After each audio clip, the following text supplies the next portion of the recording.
پرانے زمانے میں ایک بزرگ گزرے تھے، مشائخ و صوفیاء میں سے تھے، بہت تقویٰ کے پہاڑ تھے۔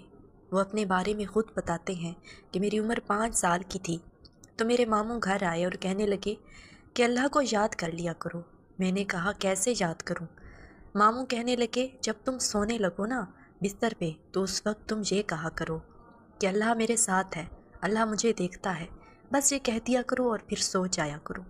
وہ کہتے ہیں میں نے کہنا شروع کر دیا، پھر کچھ عرصے بعد ماموں سے ملاقات ہوئی تو کہنے لگے اللہ کو یاد کرتے ہو؟ میں نے کہا ہاں۔ پھر وہ کہتے ہیں کہ اتنا ہی کافی نہیں بلکہ اب کچھ زیادہ اللہ تعالیٰ کو یاد کرو۔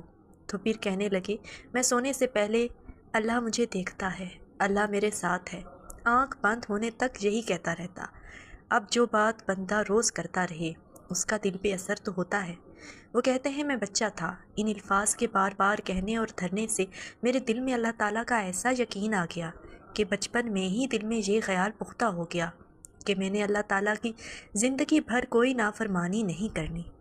اس کہانی سے ہمیں یہ سبق ملتا ہے کہ بڑے بچوں کے اندر خدا کی ایسی معرفت پیدا کریں کہ شروع سے ہی ان کے اندر عبادت کا ذوق پیدا ہو، انہیں خدا کے ہونے کا مکمل یقین ہو جائے اور وہ برائیوں سے بچے رہیں۔